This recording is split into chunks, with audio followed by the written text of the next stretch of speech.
our foreign policy, are you going to make the Philippines as a member of the Quad?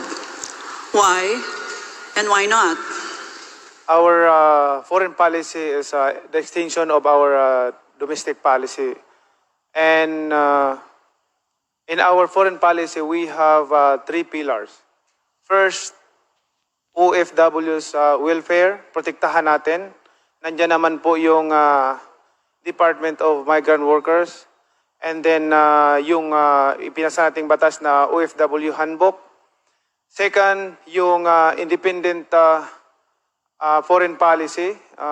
We will be a friend to all nations and America's best friend. And also, third, we will not allow ourselves to be bullied by other country and not also even in our square ends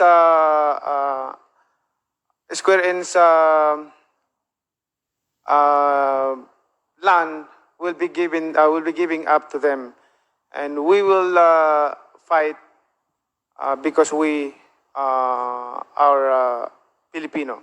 And also third, I mean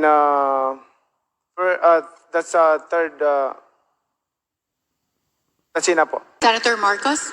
Yes, I think any of these agreements we should, of course, encourage, as long as it is very clear to us what is the advantage to the Philippines. What the professor just mentioned was she spoke about the great powers trying to carve out spheres of influence. I reject that model that I believe no longer applies in the geopolitics of the modern world. The old Cold War thinking. We have to apply our own way. And so it really would depend on what is inside, or what those agreements say that the Philippines what will be doing and what those other partners of ours will be doing for the Philippines. And once again, because we shouldn't think of the old Cold War system, we should always think in terms of the fine line that the Philippines has to tread in all our foreign policy decisions. But if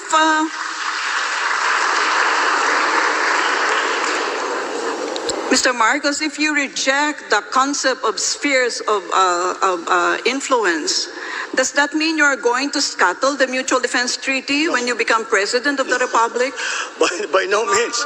Linked to the United States of America as a defense ally. No, by no means. The relationship with the United States, our special relationship with the United States is not something that we can treat, be cavalier about. It is a very important one, and it has stood us in good stead for over 100 years. And that, I think, will never disappear from the Philippine psyche, the idea and the memory of what the United States did for us and fought with us in the last war. And so that is a specific part of our foreign policy. But then, as we approach, we know that we are a hot spot right now. The West Philippine Sea is a hot spot in geopolitics right now. And that is why we still have to find our own line in terms of all of these arrangements. Except the one simple principle is that we will not cede 1 square inch of the Philippines to any country.